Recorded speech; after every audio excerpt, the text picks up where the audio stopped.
जहाँ तक आर्ट की बात है, वो अभिव्यक्ति है अपनी। माध्यम कुछ भी हो सकता है। माध्यम के लिए हम बाध्य नहीं है। और जहाँ आर्ट का मामला आता है वो दिल से दिल तक का मामला है। जितने भी आर्ट हैं, चाहे वो संगीत हो, नृत्य हो, विजुअल आर्ट हो, अगर हम दिल से कोई काम कर रहे हैं और वहाँ दिल तक पहुँच रहा, तभी हम ऐसा मानते हैं कि हमने अपना कार्य करने में सफल हुए। अब फॉर एग्जाम्पल जैसे यहाँ पे पेंटिंग लगी हुई है, दर्शक बहुत सारे आते हैं, 1 मिनट भी एक पेंटिंग के पास नहीं रुकते, आगे बढ़ जाते हैं। 50 साल के बाद एक अनुभव मुझे हुआ।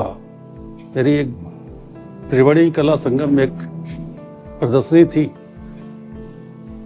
ये मुझे लगा कि अगर मैं कोई चीज बनाया हूं, कोई चीज बोल रहा हूं, कोई चीज गा रहा हूं, कोई चीज परफॉर्म कर रहा हूं, अगर 1 सेकंड 1 मिनट आदमी रुक के नहीं देखने को तैयार, तो इसका मतलब कि मेरा किया गया प्रयास सार्थक नहीं है। अभी प्रयास में अभी कुछ न कुछ कमी है। तो जो भी मैं करूं वो कम से कम 1 मिनट आदमी को रोकने के लिए विवश कर दूं, तब तो मैं अपने प्रयास में सफल हुआ। देखिए, रतन जी ने भी बताया कि मानव की अभिव्यक्ति विभिन्न माध्यमों में होती है। तो देयर सो मेनी, बहुत सारी भाषाएं हैं। जैसे दृश्य भाषा है, म्यूजिक है, डांस है, लिटरेचर है। तो हम अपनी भावनाओं को व्यक्त करने के लिए कहीं अपना माध्यम खुद चुनते हैं।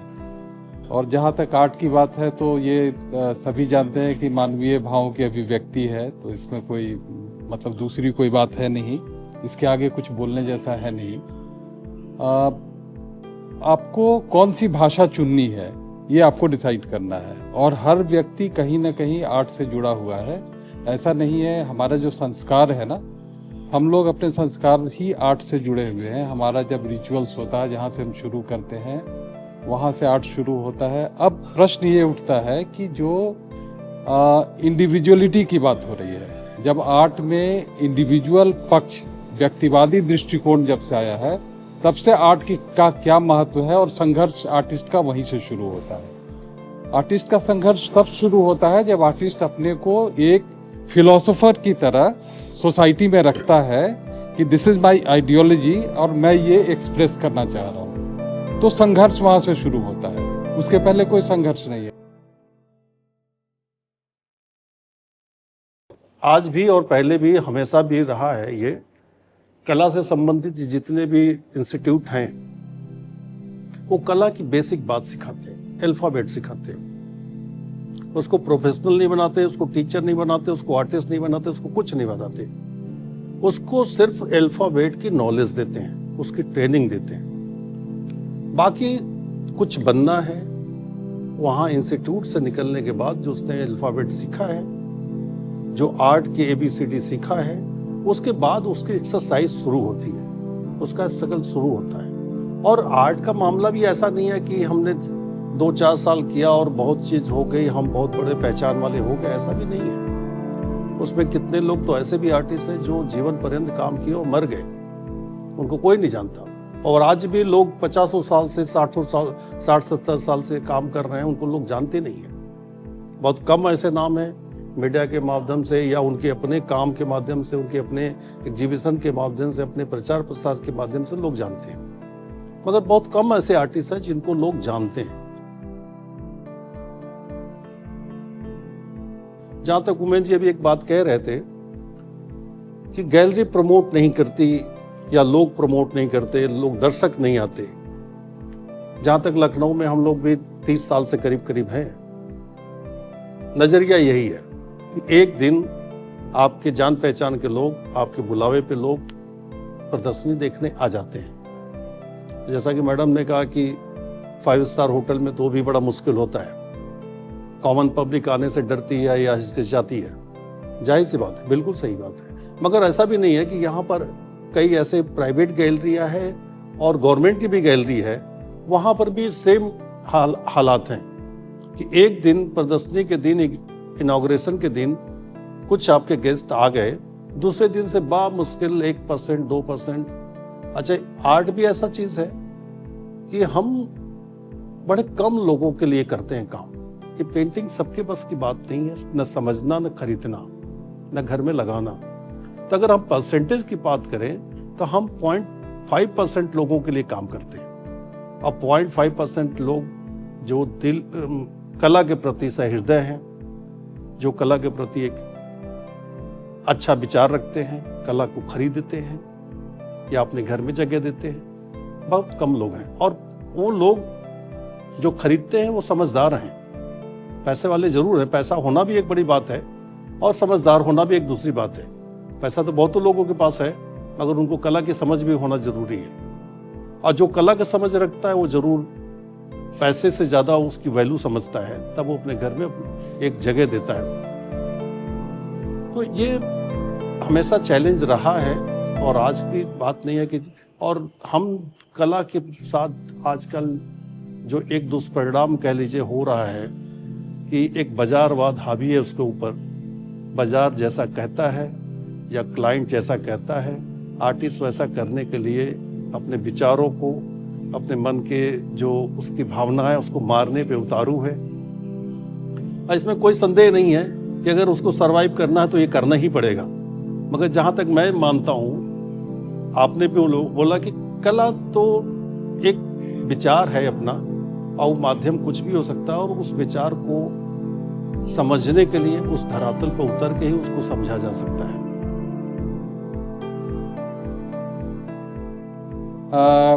अभी ऑर्नामेंट्स बन रहे हैं, बहुत सारे डिज़ाइन है, उसको आर्ट बोल सकते हैं। रिचुअल्स होते हैं घर में, महिलाएं घर की करती हैं, वहाँ कोई संघर्ष नहीं है। It's a part of life. जब लाइफ का पार्ट है तब तक ठीक है, लेकिन जब आप उसको प्रोफेशनल बना रहे हैं, और प्रोफेशनल बनाने के बाद आप इंडिविजुअलिटी को आगे रखकर, मतलब आपका व्यक्तिगत दृष्टिकोण मार्केट में बिके, दिस इज वेरी चैलेंजिंग। और आज ही नहीं, ये शताब्दी से जब भी आर्ट हुआ है, वैन गॉग को देख लीजिए। वैन गॉग जैसा महान कलाकार बहुत कम आपने सुना होगा। तो वैन गॉग क्यों नहीं सफल हुआ? क्योंकि उसकी अपनी आइडियोलॉजी थी, और आपकी आइडियोलॉजी मार्केट में सेल हो, इट्स डिफिकल्ट। तो आपने ये प्रोफेशन चुना है तो यू शुड, आपको बिल्कुल प्रिपेयर रहना होगा कि इस प्रोफेशन के लिए लाइफ में मेरे संघर्ष हैं। और कभी भी आप पूरे सोसाइटी में, चाहे कोई कवि हो, साहित्यकार हो, ड्रामा का कोई व्यक्ति हो, जब भी कुछ इंडिविजुअल करने की सोचता है, इंडिविजुअल थॉट प्रोसेस से शुरू करता है, तो निश्चित रूप से आप ये मान कर चलिए कि उसको लाइफ में संघर्ष झेलना पड़ता है। और ये शाश्वत सत्य है, इसमें कहीं कहीं किसी को कंफ्यूजन नहीं होना चाहिए। प्रश्न है कि आपने चुना है ये फील्ड, आपको आर्ट करना था, आपने आर्ट किया। आपको किसी ने तो ये नहीं कहा था कि ये मेडिसिन है, आपको खाना ही है तब आपकी ये बीमारी ठीक होगी। आपने आर्ट को चुना है, दिस इज योर इंटरनल, आपका इंटरनल जील था कि आपने इस प्रोफेशन को चुना। अगर वो सेल होता है तो ठीक है, लेकिन अगर आप सेलेबल आर्ट कर रहे हैं, आप बिकने के लिए कर रहे हैं, देन यू आर कॉम्प्रोमाइजिंग। आप कॉम्प्रोमाइज करके बेचने के लिए कर रहे हैं, तो फिर क्या हो रहा है कि आप किसी और के लिए कर रहे हैं। वहाँ पर क्या हो रहा है कि अप्लाइड फॉर्म ऑफ आर्ट वहाँ पर इंट्रोड्यूस हो रहा है। आपके फॉर्म के साथ आपके जो थॉट प्रोसेस है, उस थॉट प्रोसेस में अप्लाइड फॉर्म ऑफ आपको आप अप्लाई कर रहे हैं। अप्लाई करके आप दूसरे के लिए कर रहे हैं, तो वहाँ पर कमर्शियलाइजेशन शुरू हो जाता है। और ये डिफरेंस है आर्ट एंड क्राफ्ट और डिज़ाइन। और ये संघर्ष, आर्ट का जो इम्प्लीकेशंस है, आर्ट का जो संघर्ष है, ये बिल्कुल जेन्युइन है, होता रहेगा। हमारा जो ओरिएंटेशन है वो अलग है। आपको याद होगा, आप लोग देखें, मतलब इतिहास में जाएं, तो हमारा आर्ट को देखने का ओरिएंटेशन क्या था? नरेशन। आप साहित्य में देखेंगे तो कथात्मकता है, रामचरितमानस एक स्टोरी है। आप पेंटिंग देखें तो स्क्रोल पेंटिंग है, स्क्रोल पेंटिंग में एक स्टोरी है। तो we are found of a story. बिना स्टोरी का हम आर्ट नहीं समझते हैं। अगर आपकी पेंटिंग है तो कोई सबसे पहला क्वेश्चन होता है कि क्या है, आप इसको बताइए। He should understand visual language. He should enjoy visual language. हमारा ओरिएंटेशन नहीं है। हमारा ओरिएंटेशन आर्ट को एंजॉय करने का है ही नहीं, तो मेरे सामने संघर्ष होगा। और दर्शक के सामने भी ये बिल्कुल, क्योंकि मैंने पहले भी कहा कि हमारी जो स्कूलिंग होती है वहाँ पर आम, अमरूद, माता पिता, घर बनाने की ट्रेनिंग दी जाती है। हमको कभी नहीं कहा गया है कि आपके पास ये रंग है, आपके पास ये स्पेस है, आपके पास ये कलर है, you play with your own. जब ऐसा हो जाएगा तो हम आर्ट को रैलिश करना शुरू करेंगे। तो बेसिकली हमको आर्ट को, दर्शकों को कैसे आर्ट को रैलिश करना है, हमको क्या क्या चीज़ों को एंजॉय करना है। हमारे पास अगर पेंटिंग है तो कलर है, फॉर्म है, टेक्सचर है, इन चीज़ों के बाद कंटेंट की बात आती है। But we are searching only content.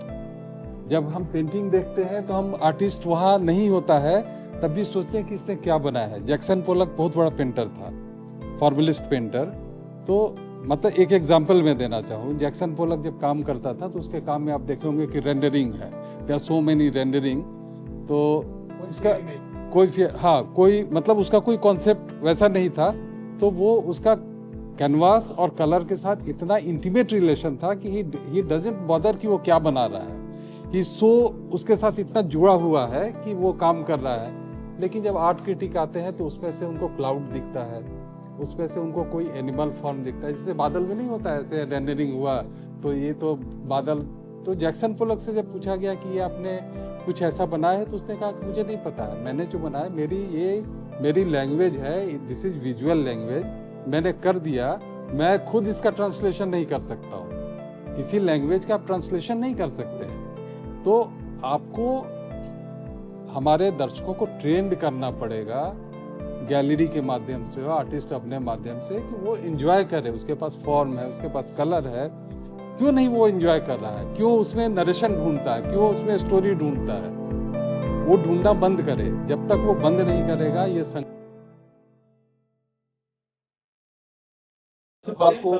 मैं उसी बात को आगे बढ़ा रहा हूँ, बस एक एग्जाम्पल से। पिछले एक दशक से आप देख रहे हैं जो कला का, आर्ट का सिनेरियो क्या हो गया। आर्टिस्ट एक फ्रीडम के साथ कला का काम करता था, मगर आज जितनी प्रदर्शनियां हो रही हैं, जितने वर्कशॉप हो रहे हैं, एक नरेशन में, एक स्टोरी में, एक किसी भी कैरेक्टर में बांध के काम करने के लिए कहा जा रहा है आपको। आप इतनी बात से शायद समझ गए होंगे। अब वहां पर मान लीजिए थोड़ी देर से कि रामायण के किसी भी चरित्र का चित्र बना हो तो आपको बताने की जरूरत नहीं पड़ेगी क्या बना है, मगर ये पीछे जो पेंटिंग बनी है इसमें बताने की जरूरत, बार बार दर्शक पूछेगा क्या बनाया आपने। उनके बनाने के एस्थेटिक को नहीं समझेगा, कलर को नहीं समझेगा, टेक्सचर को नहीं समझेगा, उसमें जो एलिमेंट यूज किए गए उसको नहीं समझेगा, उसमें स्टोरी ढूंढेगा। अब चूंकि इस समय 1 दशक से 1.5 दशक से करीब करीब वो स्टोरी पे लिपिबद्ध किया जा रहा है, बनाया जा रहा है, उसमें कोई दर्शक नहीं पूछ रहा कि क्या बनेगा। तो जहां तक आप बांध देंगे, बाउंड कर देंगे किसी चीज को, तो फिर उसका प्रवाह रुक जाएगा। अभी पिछले करीब 20 साल पहले की बात करें तो जब हम लोग पढ़ा रहे थे, उससे पहले 30 के पीछे बात करें तो जब हम लोग पढ़ रहे थे, मॉडर्न आर्ट गैलरी में या ललित कला एकेडमी दिल्ली का या लखनऊ का जब प्रदर्शनी लगती थी तो हम लोग बनारस से उसको देखने आते थे। वहां पे बहुत सारे आर्टिस्टों का, देश भर के आर्टिस्टों का काम वहां पर बिकता था, एक डिस्प्ले लगता था और महीनों लोग दर्शक की तरह लोग देखने आते थे। क्यों? बड़े बड़े आर्टिस्ट आए, किसका कितने में काम बिका, क्या काम है उसका, ये चर्चा होती थी। आज सारी चर्चाएं बंद है।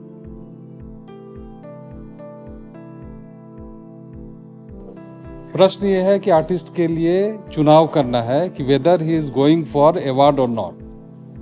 ठीक है, ये उसको चुनाव करना है कि क्या मेरी आइडेंटिटी अवार्ड से बन रही है, क्या उसकी आइडेंटिटी अपने काम से बन रही है। बेसिकली जब आर्टिस्ट की आइडेंटिटी बनेगी तो उसका काम भी सेल होगा। उमेश जी ने पहले कहा कि आइडेंटिटी बनेगी, वो चाहे गैलरी के माध्यम से बने या कुछ ऐसा मिरेकल हो जाए कि रातों रात कोई स्टार बन जाए, कोई बहुत बड़ा इंटरनेशनल अवार्ड मिल जाए, कोई यंग लड़का 20 साल का है उसको फ्रेंच बिनाले का अवार्ड मिल जाए तो रातों रात स्टार बन सकता है। तो देयर बहुत सारी संभावनाएं हैं। प्रश्न ये है कि यंग आर्टिस्ट को क्या, आपका जो प्रश्न था कि यंग आर्टिस्ट को क्या चुनाव करना है, कि वो क्या अवार्ड की तरफ जाए या फिर उसको आर्टिस्ट बनने के लिए गैलरीज के पास जाना चाहिए। दोनों दो रास्ते हो चुके हैं आज की परिस्थिति में। दोनों दो रास्ते हैं। एक रास्ता है जो सरकार से संरक्षित जो केंद्र हैं वो कुछ कार्य कर रहे हैं, तो निश्चित रूप से जो सरकार से संरक्षित है वो सरकार के दिशा निर्देश, उसकी आइडियोलॉजी, उसके मैनिफेस्टो के हिसाब से काम करेंगे, तो उसका एक अलग वर्ग है। लेकिन एक बहुत बड़ा वर्ग है जो उस तरफ देखता भी नहीं है, वो केवल आर्ट गैलरीज में जाता है और नेशनल इंटरनेशनल सिनेरियो में अपने को देखना चाहता है। तो दोनों का सक्सेस लेवल अलग अलग है। वो कभी पद्मश्री की कल्पना भी नहीं करेगा। सुबोध गुप्ता को शायद पद्मश्री की जरूरत नहीं है, पद्मश्री से वो बहुत ऊंचा हो गया है, ठीक है। और तो आपका स्टेचर, आर्टिस्ट का स्टेचर ऐसा है कि उसके लिए अवार्ड छोटा हो जाए। मेरे हिसाब से किसी भी आर्टिस्ट के लिए उसका स्टेचर बड़ा होना चाहिए और आर्टिस्ट को ये प्रयास करना चाहिए कि उसका स्टेचर बड़ा हो। अवार्ड के चक्कर में अगर जाएंगे, अवार्ड के लिए जाएंगे, तो आप अवार्ड से नीचे रहेंगे। आप अवार्ड का स्टेचर में अपने को लाने की कोशिश करेंगे, then you have to do so many compromises.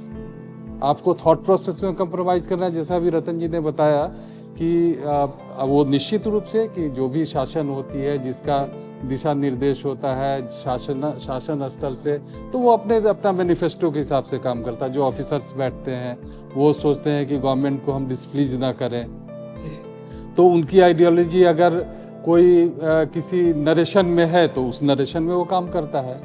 This is true, ये इसमें कोई शक नहीं है। लेकिन अगर आर्टिस्ट को निर्देश दिया जाता है, अगर आर्टिस्ट को अपना रास्ता बनाना है, आर्टिस्ट को अपना रास्ता अगर बनाना है, तो आर्टिस्ट को बिल्कुल इंटरनेशनल सिनेरियो में अपने को देखना होगा।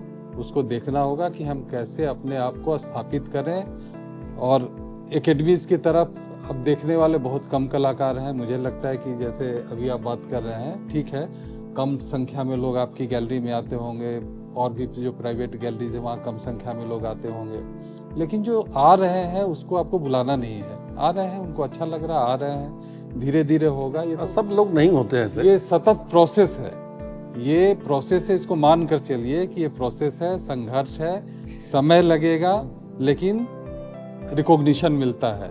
जीवन में नहीं मिलता है, जीवन पर्यंत मिलता है। बहुत सारे एग्जाम्पल आर्टिस्टों के, बड़े बड़े आर्टिस्टों के, कि जिनको पूरे जीवन में रिकॉग्निशन नहीं मिला, जीवन के बाद मिला। तो जो आप कर रहे हैं नेचुरली, उसको कभी ना कभी एनालिसिस उसका होगा और क्रिटिक्स एनालिसिस करेंगे, आर्टिस्ट एनालिसिस करेंगे, और उसके जीवन काल में भी हो सकता है, जीवन पर्यंत भी हो सकता है। तो ये कोई बहुत महत्वपूर्ण चीज नहीं है। आप चलिए, गो विद द फ्लो। जो आपका माइंडसेट है, आप अपने माइंडसेट से काम कीजिए।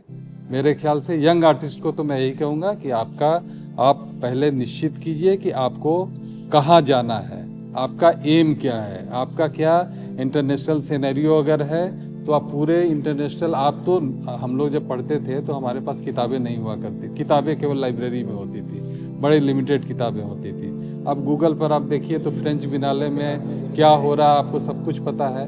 तो why not you are looking for that? आप उसके लिए क्यों नहीं देख रहे हैं? आप क्यों यहाँ एकेडमीज के पीछे पड़े हैं जहाँ से आपको कुछ भी नहीं मिल रहा है? तो उनके लिए रास्ता बिल्कुल ऐसा नहीं है कि कोई स्टूडेंट है और वो नादान है।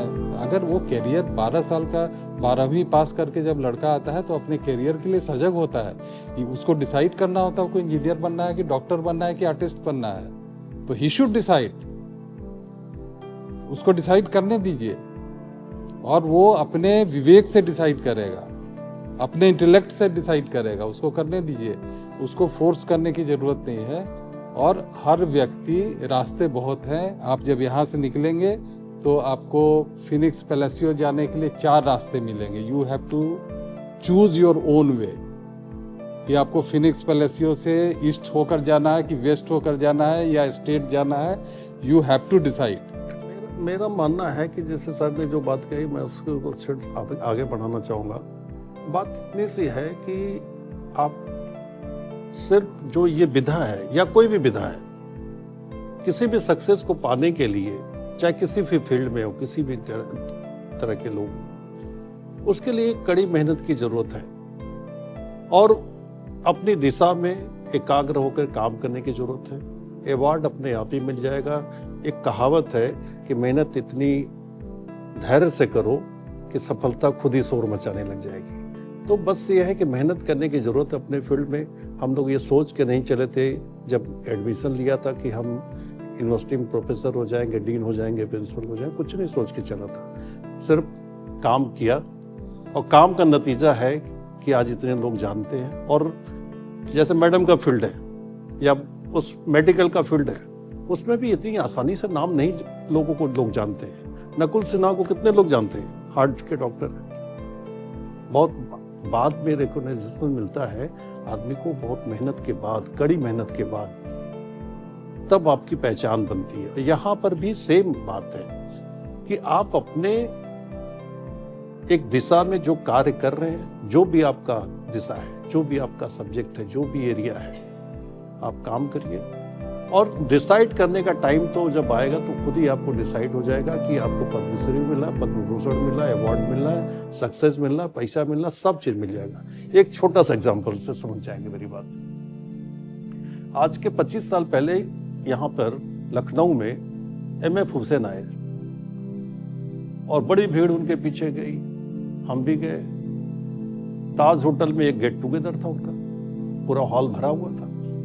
ऑडियंस में से एक सवाल किसी ने कहा कि एमएफ हुसैन बनने में कैसे यहां तक का सफर हुआ। उस बंदे ने बिना लाग लपेट के, बिना किसी भूमिका के बोलता है कि सिर्फ 95% वर्क हार्ड। मतलब जिंदगी का जितना समय है उससे 90%, 95% सिर्फ कला को दिया है, तब एमएफ हुसैन बना है। अब इसके बाद मुझे नहीं लगता कि किसी बात की जरूरत है किसी सक्सेस को पाने के लिए, और कोई भी फील्ड हो। चाहे जितने बड़े आदमी को देख लीजिए, उसके पीछे की स्टोरी आप देखिए तो उसने दिन रात कितनी मेहनत की है, कहाँ से चला है। किसी आईएएस का हो, पीसीएस का हो, डॉक्टर का, और किसी आईएएस की कहानी सुनिए तो बोलता है कि हम तो स्ट्रीट लाइट के नीचे चने खा के पढ़ के आईएएस हुआ।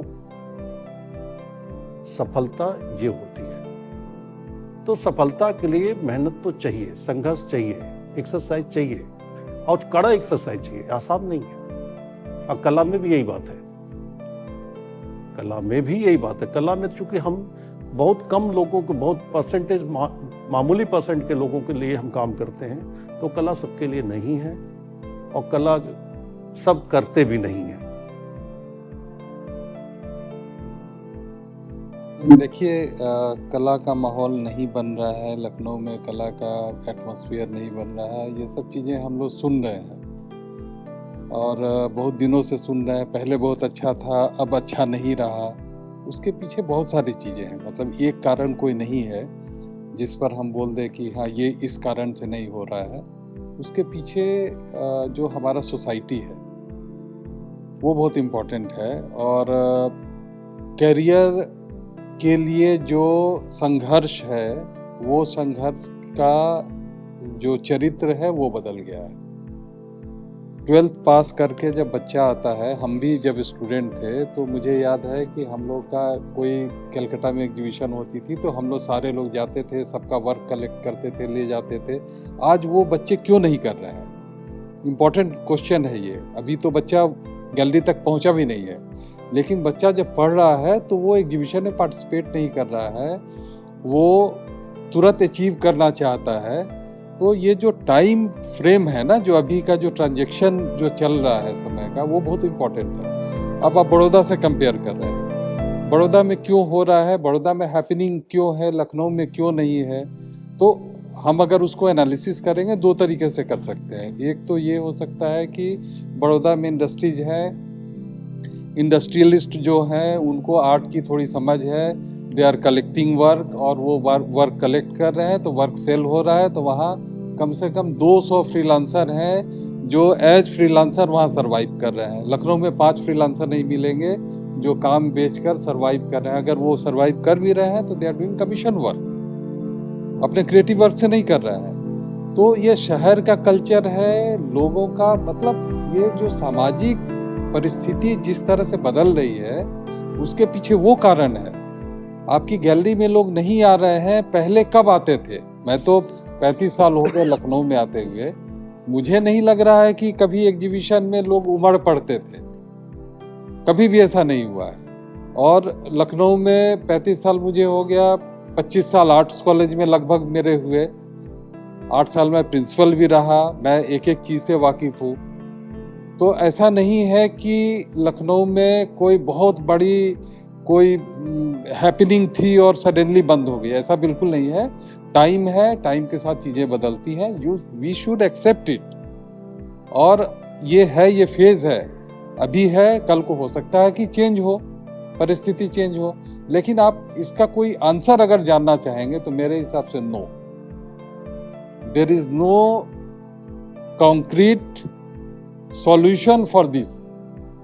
कोई कॉन्क्रीट सॉल्यूशन नहीं है कि दर्शक क्यों नहीं आ रहे हैं। आपने हमको बुलाया, मैं आ गया, 2 बार बुलाएंगे मैं आ जाऊंगा, तीसरी बार मैं सोचूंगा कि यार 15 किलोमीटर से मुझे 20 किलोमीटर से आना है, पूरा दिन खराब होता है। तो देयर सो मेनी, पता हमारे सोसाइटी में हमारे एंगेजमेंट, हमारी क्राइटेरिया चेंज हो गई है। हमारे पास जो समय मिलता है उस समय में हमारे लिए क्या प्रायोरिटी की चीज़ है। जो बच्चा अभी 12th पास करके फाइन आर्ट्स कॉलेज में आता है, क्या वो 7 साल तक केवल ड्राइंग करेगा?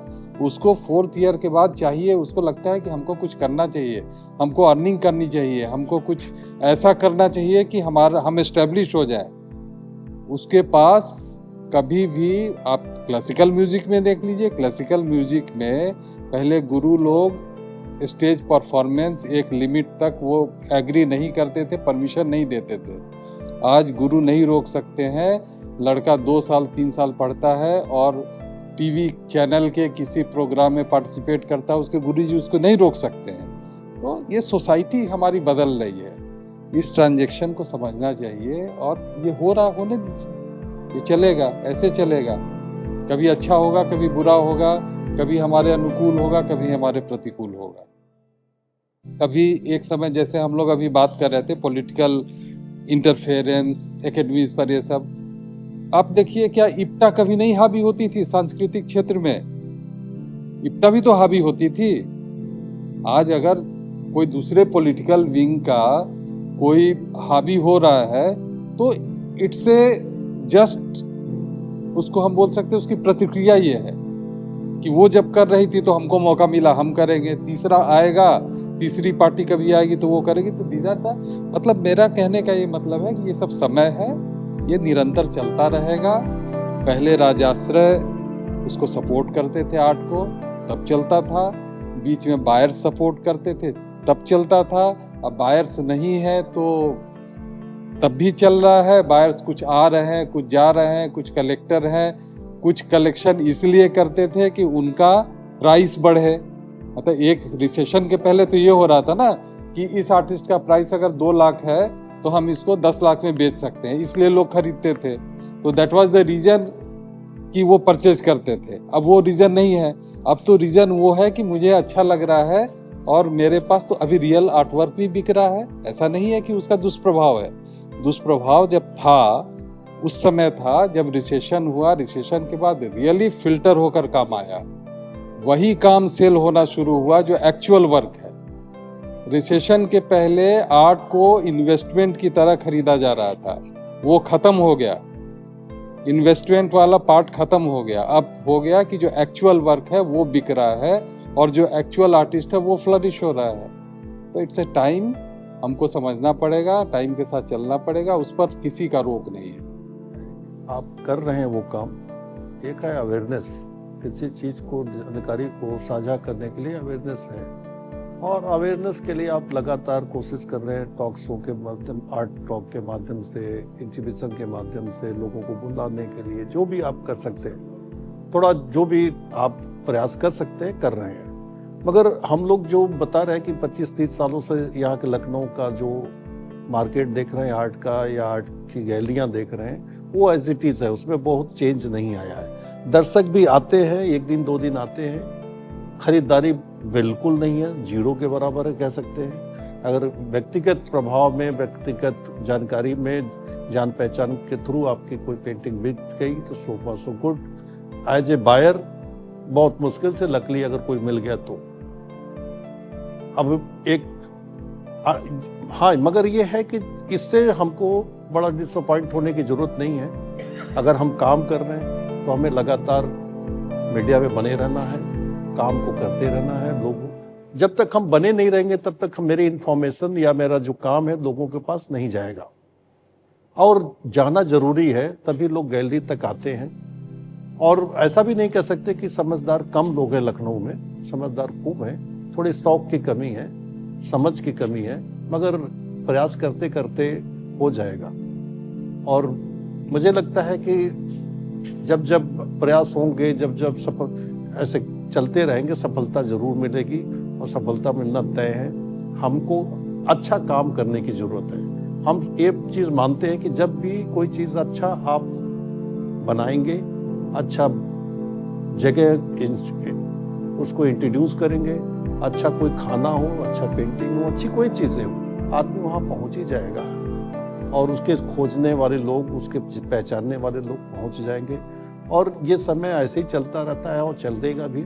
और उसमें आर्ट ऐसा नहीं है, आलू है कि हम किलो के भाव में बेच लेंगे, आलू तो नहीं है ये, और इसके समझने वाले ही इसको खरीदेंगे, और ये चलता रहेगा। मगर अवेयरनेस की ज़रूरत है कि जैसे आप चला रहे हैं और भी गैलरियाँ चला रही हैं, जानकारियाँ साझा हो रही हैं, लोगों के काम लोग पहचाने जा रहे हैं, ऐसे ही आगे बढ़ता रहेगा।